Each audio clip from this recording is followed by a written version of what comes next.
तो वोट का अधिकार है, इसलिए वोट देने के लिए महिलाएं निकल रही हैं। और हमने भी जितने हमारे संवाददाता हैं राजकुमार जी, बड़े सोच समझकर आज महिला वोटर्स के चेहरे के आगे ही माइक लगा रहे हैं, क्योंकि ये आधी आबादी जो है इसके मुद्दे बड़े फिक्स हैं। इन्हें पॉलिटिक्स से लेना देना नहीं है, इन्हें जमीनी मुद्दों से लेना देना है।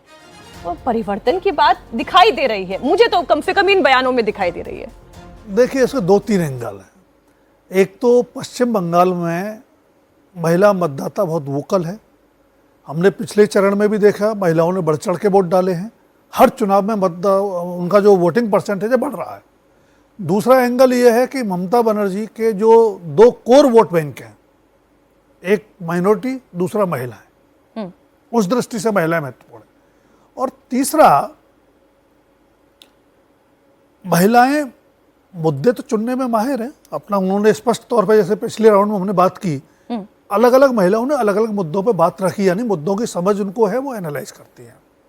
लेकिन एक और फैक्टर है, उसको हमें नज़रअंदाज नहीं करना चाहिए कि पिछले कुछ चुनावों से महिलाएं जो लोक लुभावन योजनाएं हैं और जो हमारे देश में ज़्यादातर महिलाएं केंद्रित हैं, चाहे वो नकदी का हो या अलग अलग नामों से जो योजनाएं चल रही हैं, उनसे भी प्रभावित होती है।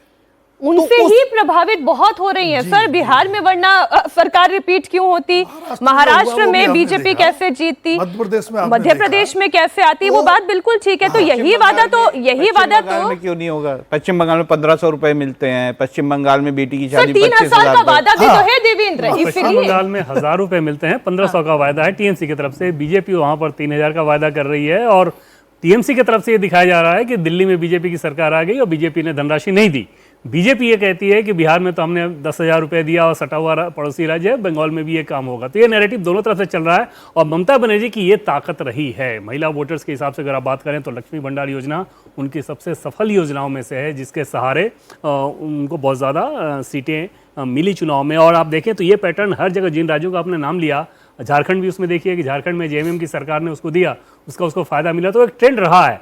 लेकिन अगर बहुत पहले से अगर आप देते रहे हो और वहाँ पर काउंटर जो ऑफर है वो ज़्यादा लुक्रेटिव लगे, तो वो एक फाइट वाली स्थिति ज़रूर रहती है कि वहाँ पर महिलाएं क्या कुछ सोच रही हैं। और इसको थोड़ा सा अलग परिप्रेक्ष्य में सोचें मीनाक्षी, कि जिस राज्य में इतनी ज़्यादा गरीबी हो, वहाँ पर इस तरह की चीज़ें अगर कही जा रही हो तो उसमें फ़र्क तो पड़ता ही पड़ता है।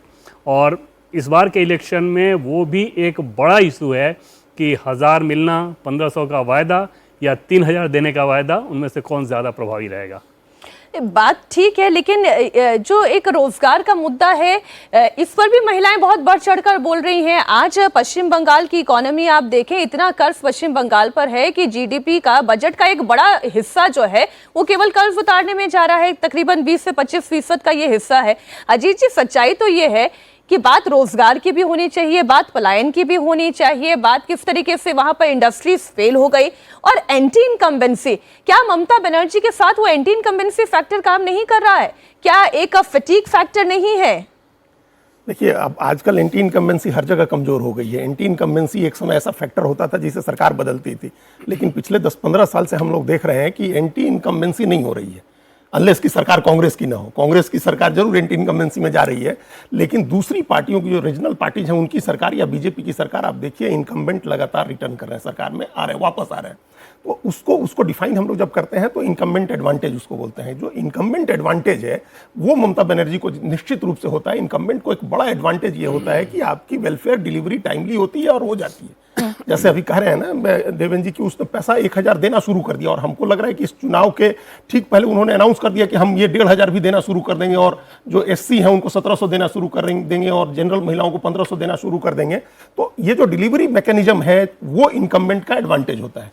तो ममता बनर्जी उसका एडवांटेज ले रही हैं, वो डिलीवर कर रही हैं। उनकी रूपश्री योजना देखिए, उनकी युवा साथी योजना देखिए, उनकी लक्ष्मी भंडार योजना देखिए, इन योजनाओं के तहत वो डिलीवर कर रही हैं।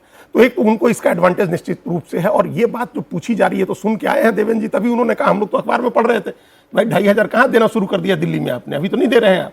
और उन्होंने ये पूछा, हमने एक महिला का सुना और पढ़ा भी, हमने कई रिपोर्ट्स ऐसी देखी जिसमें महिलाएं पूछ रही हैं कि आप देश का कोई राज्य बताइए जहां 3000 देते हैं, जहां आपकी सरकार है आप 3000 देते हैं। आप महाराष्ट्र जैसे अमीर राज्य में 3000 नहीं देते हैं, आप दिल्ली में 3000 का वादा नहीं कर रहे हैं, आप सबसे अमीर राज्य में 3000 का वादा नहीं कर रहे हैं और सबसे गरीब राज्य में 3000 का वादा कर रहे हैं। ये कैसे होगा? सर, पश्चिम बंगाल बीजेपी के लिए उतना महत्वपूर्ण है? पश्चिम बंगाल कितना महत्वपूर्ण है? तो पैसे से देंगे ना, जो आपने कहा, मतलब जो रेवेन्यू होगा, रेवेन्यू जहां सबसे ज्यादा जनरेट हो रहा है वहां भी 3,000 नहीं दे रहे हैं। और यहां आपने खुद ही कहा कि कर्ज की स्थिति है, लगभग 7 लाख करोड़ रुपए का कर्जा है पश्चिम बंगाल के ऊपर, जो हमको लगता है कि उसके जीडीपी का 30% के करीब होगा। तो ये इतना उसने कर्ज ले लिया है ऑलरेडी। और ये इसके बावजूद, दूसरी बात, अभी आप जो दूसरा पक्ष है, एक लाइन में हम वो भी कह दें, वो भी रिपोर्ट हमने देखी कि एक महिला ने कहा कि 1,500 रुपया या 1,700 रुपया से क्या होता है, या 3,000 से ही क्या होता है, हमारी बेटी को अगर रोजगार मिलेगा तो कम से कम 20,000 कमा के ले आएगी। और अपने ये घर जो में बात है रहेगी। कि वो 20 और उसका फिर सम्मान होगा उसमें, ये तो फिर भी फ्रीबीज है ना, इसको तो फिर भी आप कह रहे हैं कि आप दे रहे हैं।